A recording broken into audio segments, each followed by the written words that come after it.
Hello everyone and welcome back to my channel if you're new. This is Fiona at Drawings in a Drawer. I am passionate about watercolour and on here I document my journey whilst sharing everything I know and everything I discover and that I've learned with you guys. So if that is something that you might be interested in, be sure to click on the notification bell so you won't miss any of my uploads. And today I want to talk you through how paper can affect your watercolour art, Daniel Smith Watercolour Essential Set, and starting a new sketchbook. So we have a lot to cover. Stay with me and let's dive right into it.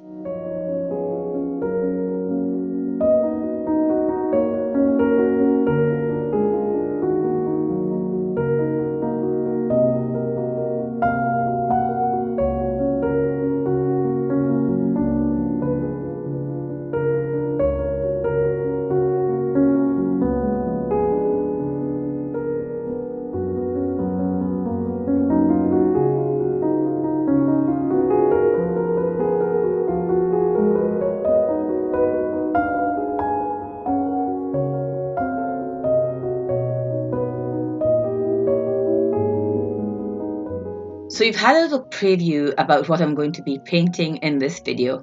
I fished out an old sketchbook. Again, it's by Etcher, but the paper is 300 GSM, so it's much thicker than the kind I am used to painting in my other Etcher sketchbooks. And it's Fabriano hot pressed. I had quite honestly given up on the sketchbook. To me, Fabriano is a little bit like Arches or Arch hot pressed. It's a bit of my nemesis, at least for me. But I won't give up because there's that pull that keeps me going back to it every few months or so. And this is just what happened right now.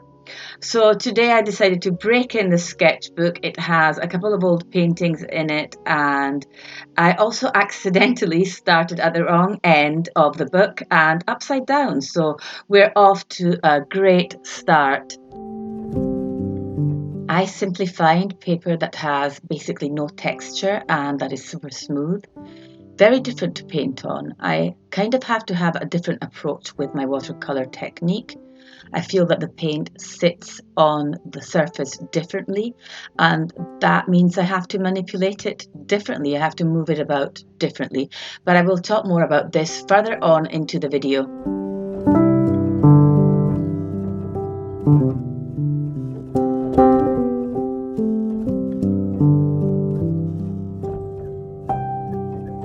The Daniel Smith Watercolours Essential Set is something that I picked up during my art haul in Portugal, in Lisbon. If you want to watch that video, it's on my YouTube. Something that made me curious about this was the fact that it only contains primary colours. So we have 3 cool primary colours and 3 warm primary colours. We have a Hansa Yellow Light and a new Gamboge as your cool and warm yellow. We have a Quinacridone Rose and a Pyrrole Scarlet as your cool and warm red, and a Phthalo Blue and a French Ultramarine as your cool and warm blues. I think this is really cool because it really teaches you a lot about colour mixing and colour theory. And if you didn't have any other watercolour sets and you were serious about this, I would definitely think this set is something that would help anyone who's starting out in watercolour. And I just wanted to say I painted a couple, I think 3 of the spreads in the sketchbook only using the Daniel Smith watercolours, except for the last one. So you can see how these colours perform, and I think they perform very well. I cannot remember off the top of my head how much they cost, but I think they were around $40, 40 euros, so not very cheap. But if you are looking for quality watercolour paints and you're starting out and you want to have the extra bonus of learning about watercolour mixing while you're at it, then I would think this is a good buy. And this on its own is all you'll need, so that's another good thing. Don't go buy anything else.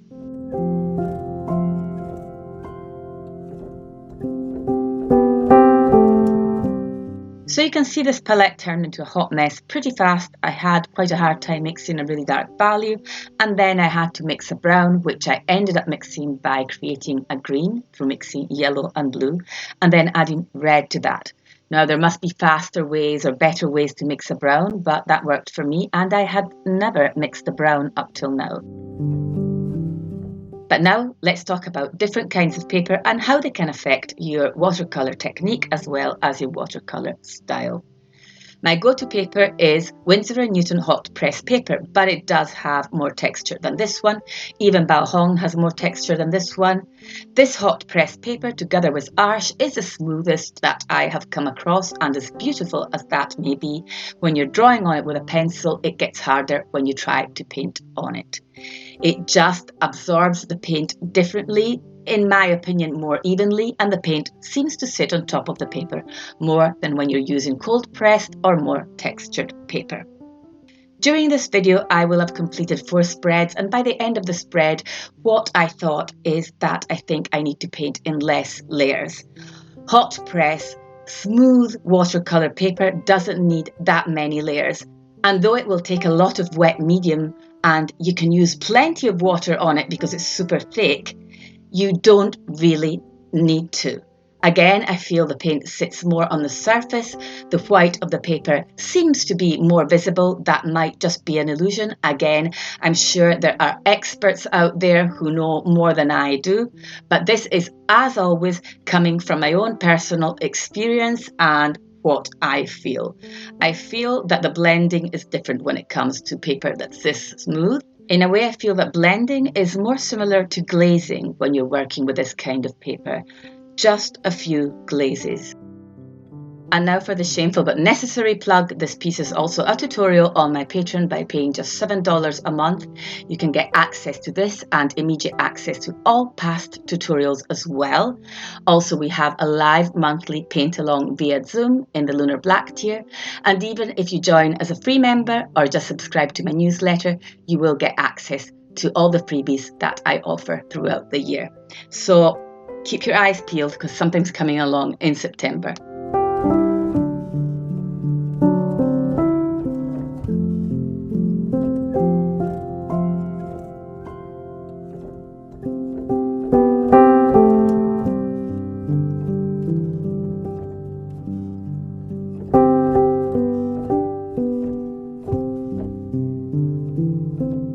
Painting on different paper just made me approach things differently. I became more daring and I did things that I usually would not have done. I was half convinced that things were going to turn out a mess anyway, and that kind of made me care about the outcome even less. And I was pleasantly surprised when things turned out to be actually quite nice.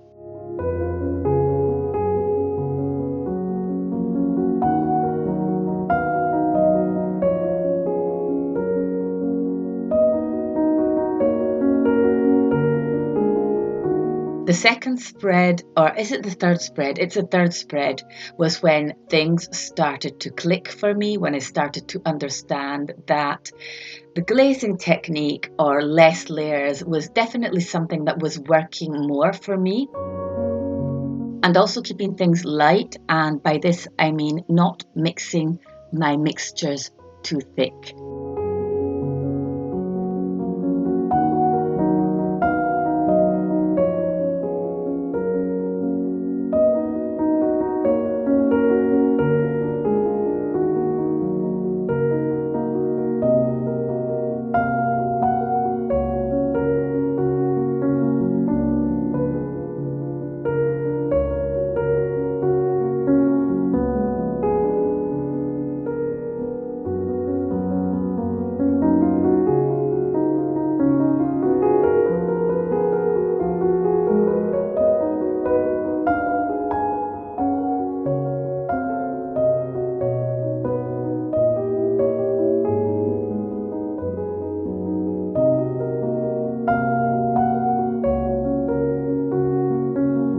Last night I seriously thought I was done with the sketchbook, but this morning I just wanted to give it another try and test the new technique that I have discovered or that I have been implementing since working in the sketchbook.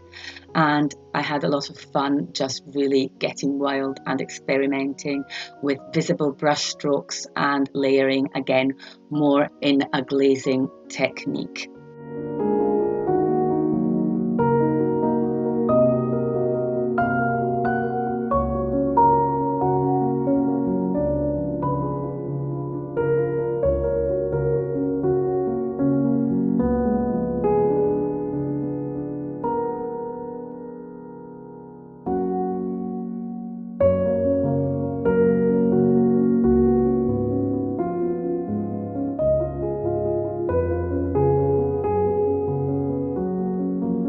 I have become a huge ambassador for the sketchbook in general.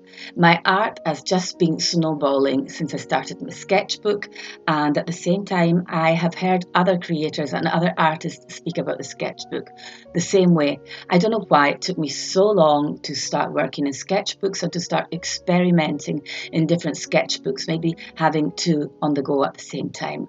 I find that it's one way that will help our style evolve and that will help us to remain in love with painting. So if you don't have a sketchbook, just grab some paper, fold it together, and create somewhere that's similar to a book that you can work in, and you will not regret it.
This is all from me for today.